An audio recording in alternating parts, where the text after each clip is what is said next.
Or was it number 10? Ah, who cares? Number 10 was the last engine.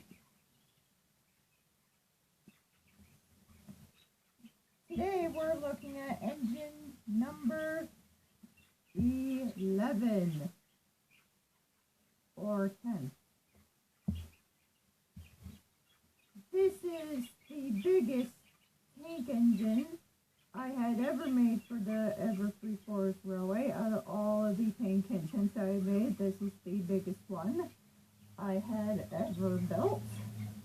This engine has a valve gear system on the back with 6 driving wheels with the right next to 4 ballast wheels on the front. I forgot to put the tank on it, so I decided to put the tank on it the next day, and this apparently was the result. This is how the engine's wheel system works, if you want to know.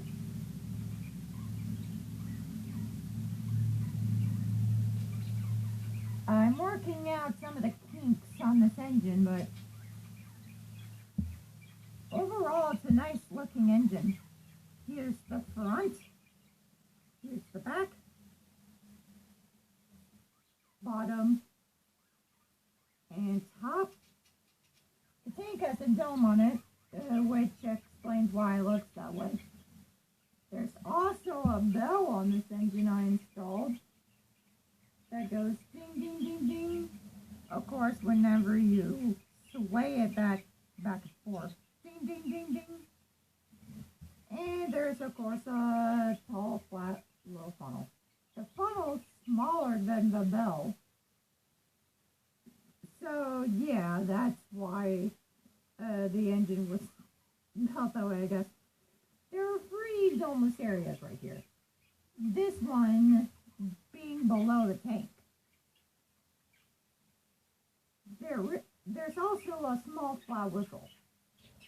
I messed up the intro on this video because I have no idea what number engine this is.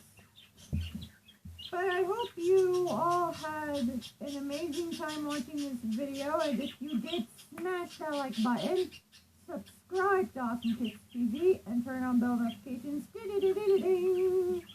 so that you don't miss out on any new videos we make for you. And don't forget to stay tuned for the next video.